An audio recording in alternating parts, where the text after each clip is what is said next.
नमस्कार दोस्तों, आप सबका फिर से एक बार स्वागत है मेरे YouTube चैनल के ऊपर। अभी पिछले ही हफ्ते एक्ट्रेस कंगना रनावत ने एक कंट्रोवर्शियल स्टेटमेंट दिया था कि आज़ादी हमें भीख में मिली थी।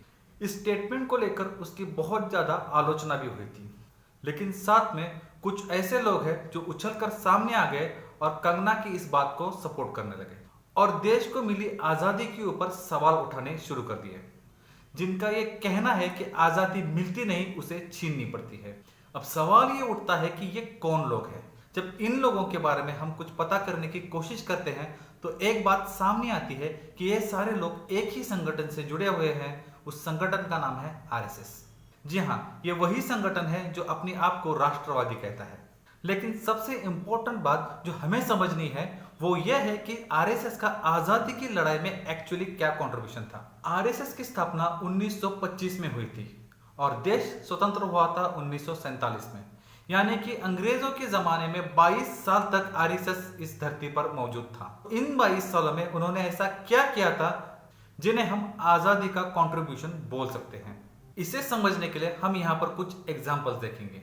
1925 में जब आरएसएस की स्थापना डॉक्टर हेडगेवार ने की थी तो उनका यह कहना था कि उन्होंने इस संगठन को इसलिए बनाया है ताकि हिंदू युवाओं को एक साथ लाया जा सके और हिंदू धर्म की रक्षा की जा सके। कहीं पर भी आजादी का कोई जिक्र नहीं था।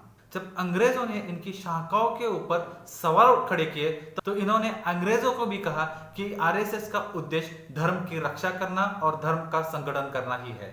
मतलब कहीं पर भी आरएसएस ने कभी ये नहीं कहा कि वो आजादी के लड़ाई में भाग लेंगे। ये सारी इंफॉर्मेशन इंटरनेट के ऊपर अवेलेबल है, आप उसे जाकर क्रॉस चेक कर सकते हैं।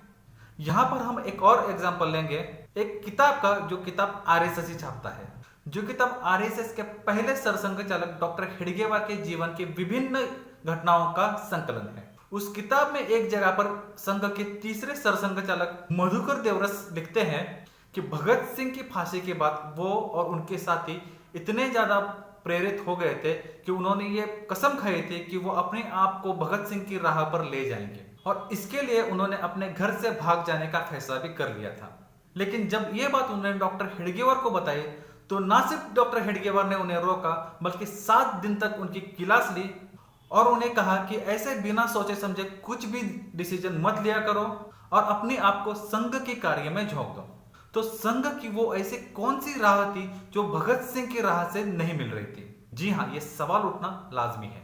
यहाँ पर हम एक और किताब के बारे में जानेंगे जिसका नाम है bunch of thoughts. Bunch of thoughts संघ के द्वितीय सरसंघ चालक गोलवलकर गुरुजी के स्पीचेस का कलेक्शन है।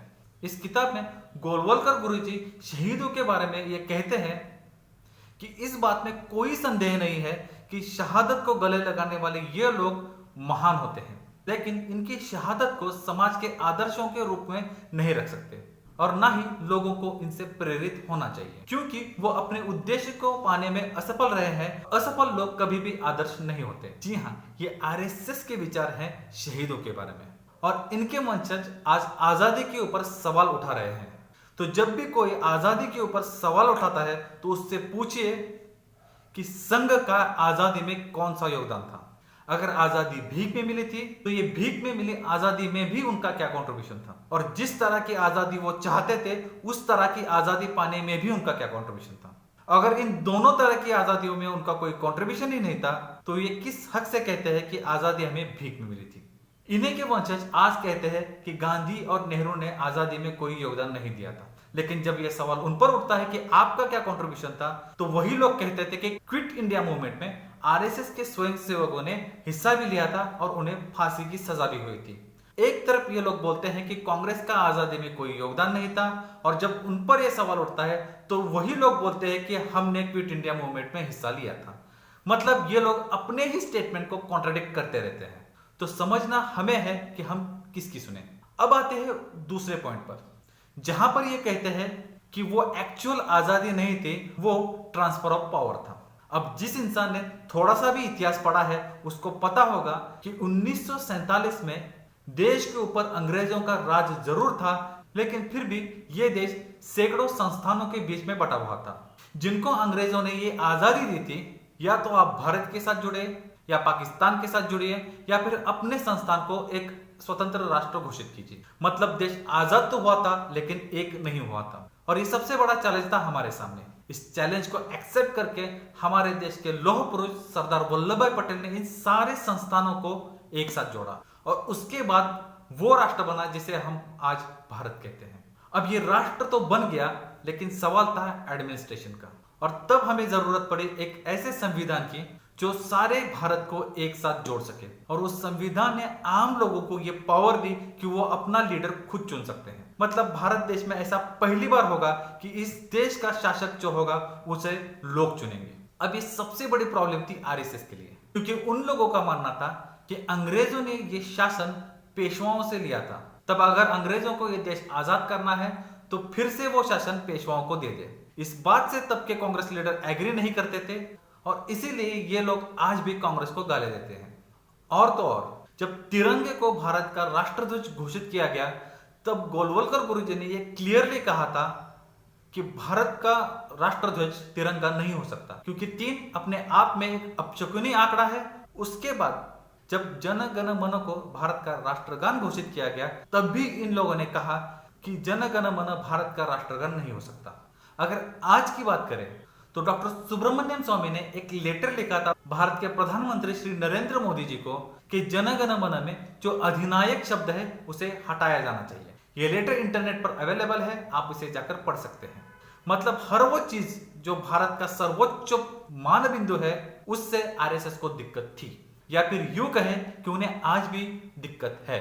जब कभी भी कोई इंसान आपको ये कहे कि आजादी हमें भीख में मिली थी तो उनसे 2 सवाल कीजिए कि जो आजादी हमें 1947 में मिली थी उस आजादी में आरएसएस का क्या कंट्रीब्यूशन था, और दूसरा सवाल, जिस तरह की आजादी आप चाहते हैं उस तरह की आजादी पाने के लिए भी आरएसएस का एक्चुअली क्या कंट्रीब्यूशन था।